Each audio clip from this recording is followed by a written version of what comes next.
everyone, this is Jackie Williams, and in this video I want to show you an easy double pocket card where you don't even have to do any measuring. And I'm not going to use the entire Flowering Field suite, but I am going to use the Flowering Tulips bundle. So of course stamps and dies that coordinate with the stamped images. And I'm also going to use the brushed brass butterflies, which are a really nice embellishment when you want something a little bit different or not round. And the star of the show, in my opinion, are these beautiful hand-painted tulip papers. And one side has florals and the other side has more solid prints. And let me show you the other side. So the other sides are just as nice. Oops, that's the side you saw. So you've got some clouds and some different prints that coordinate with those flowers. So they're quite beautiful. Now I want to show you a finished version of our project, and then I'll show you how to make it. So this is one version, and obviously I've used the purple papers. And for this sample, I'm going to use the more Mango Melody and Pumpkin Pie tulips. And so what you want to do to start is cut a rectangle. Now my rectangle is 8 inches by 12 inches, but you could do 8 inches by 10 inches or 6 inches by 8 inches. It doesn't matter so long as it's a rectangle. And it just will affect, of course, the size of your finished card and the proportions. So your finished card is going to be approximately 1/4 of the piece that you've cut. So what you want to do is start with the print facing you that you want as your accent print. So the other side is going to be the print that you see more of on the front of your card. So in this case, I've got my more solid print as the main print, and then my floral as that accent piece on the back and then on the inside. However, you could do it the opposite way, whatever you like. And you also want to make sure that if it's a directional print that they are facing, you know, the correct direction. Then all you want to do here is fold your card in half and give that a good crease, and then open it up and fold it in half again, and try and fold it as straight as you can. Okay.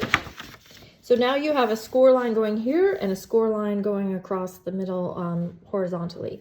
Now from that center point where the two of them intersect, you want to, from that point out to the edge on the left hand side, we want to cut that. So you can use your trimmer or you can use your scissors. The nice thing about the trimmer is it does have lines on the actual blade, so you can see where the blade actually is. So if you line up these score lines with the mark on the blade, you know that exactly where you are. So your piece should look like this right now. Okay, now the upper left-hand corner, we're going to fold backwards at a 90-degree angle, about this much. It doesn't really matter if it's more or less than this. You just want to make sure that there is still a distance here between this and your score line. Okay, and make sure you fold it in a 90-degree angle. So basically, this score line needs to be perpendicular with this line, and that line perpendicular with this line, or thereabouts. Okay, then this corner down here, so the opposite corner, I'm just going to flip it around.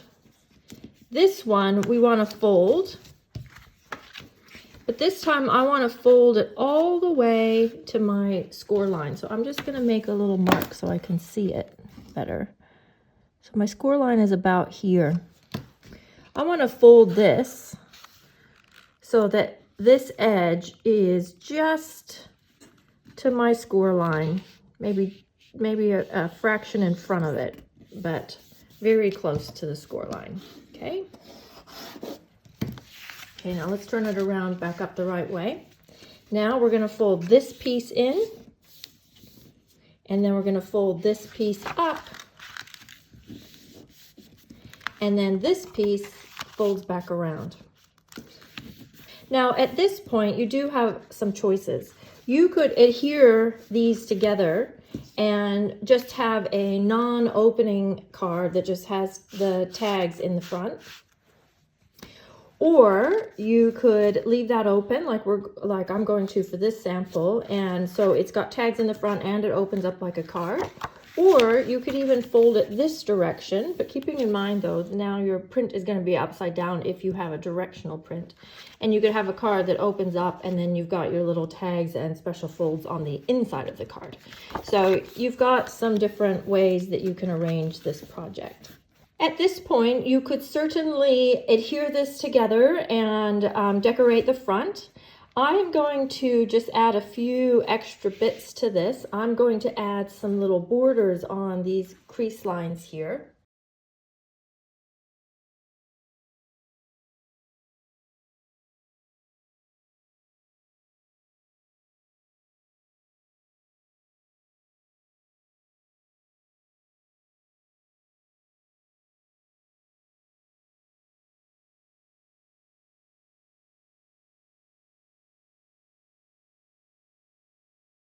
Now we want to adhere our card together, and I do suggest that you use tape or a very strong adhesive. So I think we'll need to open our card back up, and so just take note of each piece. For this piece, we want to just adhere it along the side here. We don't really need to adhere it at the bottom because this is going to fold up, so this open edge will be enclosed. So we just need a little piece along the side. Okay, then close that up. And then this second piece, or this second pocket, we will need some adhesive here on the right hand side, and then we will need just a little bit here on the left hand side. I know this is going to enclose it, but we don't want this sort of gaping open when the card is opened. So we'll want to have two pieces here and here. And I don't think you'll need to adhere this down because we're essentially taping it on the right and left hand sides. And there we go. And that is the assembly of our double pocket fold card completed. Now we just need to embellish.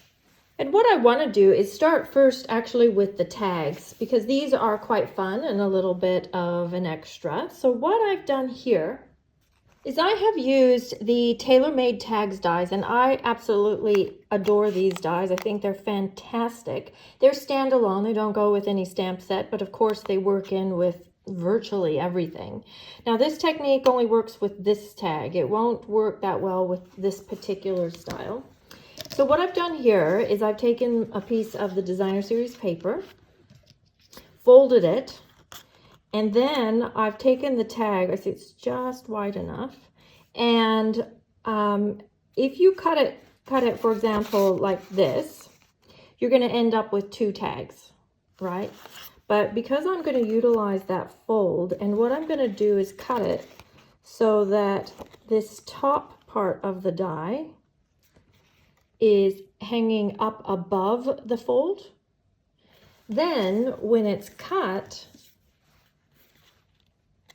essentially it's two tags but are joined together with that fold at the top.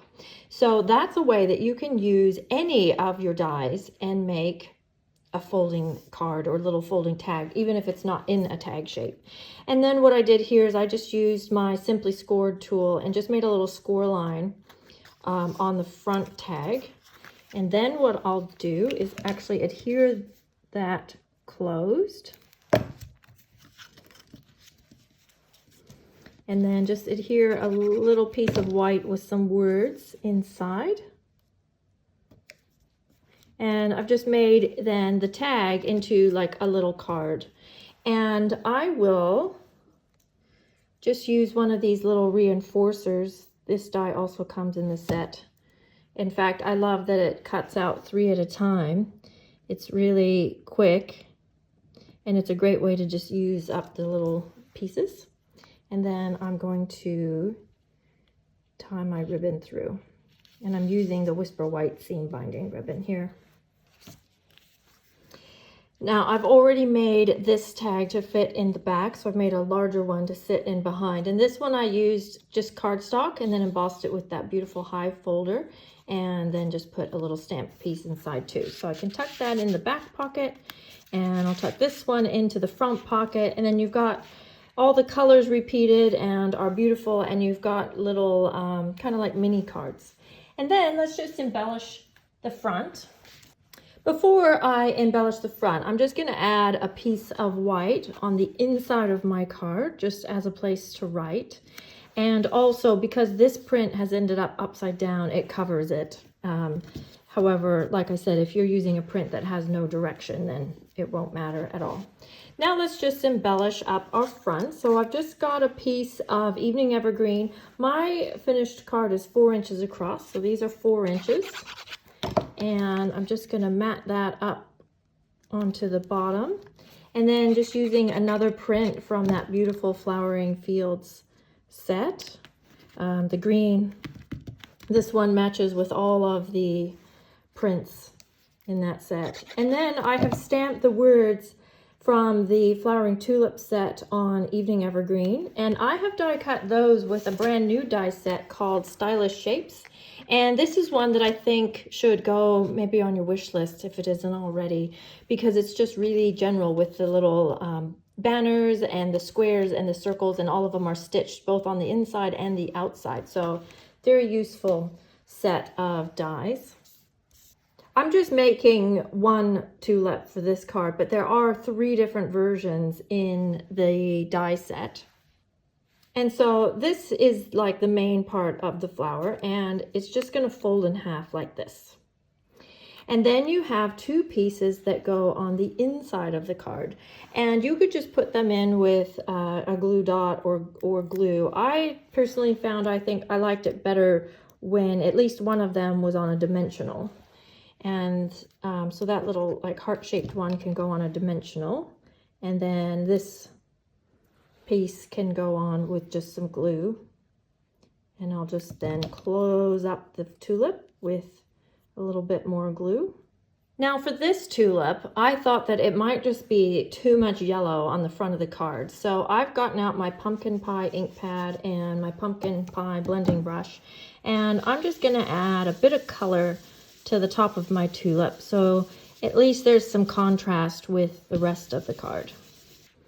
Now I'm going to go ahead and place my tulip about where I want it to go, and then I'll just put my stems and leaves around the tulip. And so what I've done here is I have stamped using the Flowering Tulip stamp set in soft succulent on soft succulent, and then I have die cut these with the coordinating dies. So I'm just going to go ahead and add my stems on here. And then I just want to add a little bit of linen thread. I know that gives us 3 bows on the front, but I don't think they compete with each other too much. And then the last thing I want to add to the front are just some of these beautiful butterflies. And you can just add those wherever you think look best and however many you want. And here is my purple version. I love this one too, and it's got the same beautiful tags. I just love the little pop of color when you open these up. And I hope you enjoyed that idea too of using your dies to make little cards that open. Now I just want to show you a few other samples as well. So this is a card given to me by my friend and team member Sylvia Patterson. And it's just a beautiful card, and I love how she's used the ticket on the background. And this project is one that I did at one of my recent online craft events, my Craft Day In. And here's my yellow version of this one. So that one was quite fun to do. And then these 2 projects are actually my contribution for the All Stars Design Tutorial Bundle for May 2022. So you can purchase this for $22 New Zealand, which is about $15 US, and you get this tutorial plus 11 other ones. Or I give this as a free gift for anyone who places a product order with me of $50 or more during May. There we go, everyone. I hope you enjoyed those ideas and feel inspired, and I hope you make one of these very fun and easy double pocket fold cards. And if you enjoyed this video, please subscribe, and I'll see you next time. This is Jackie Williams. Bye-bye.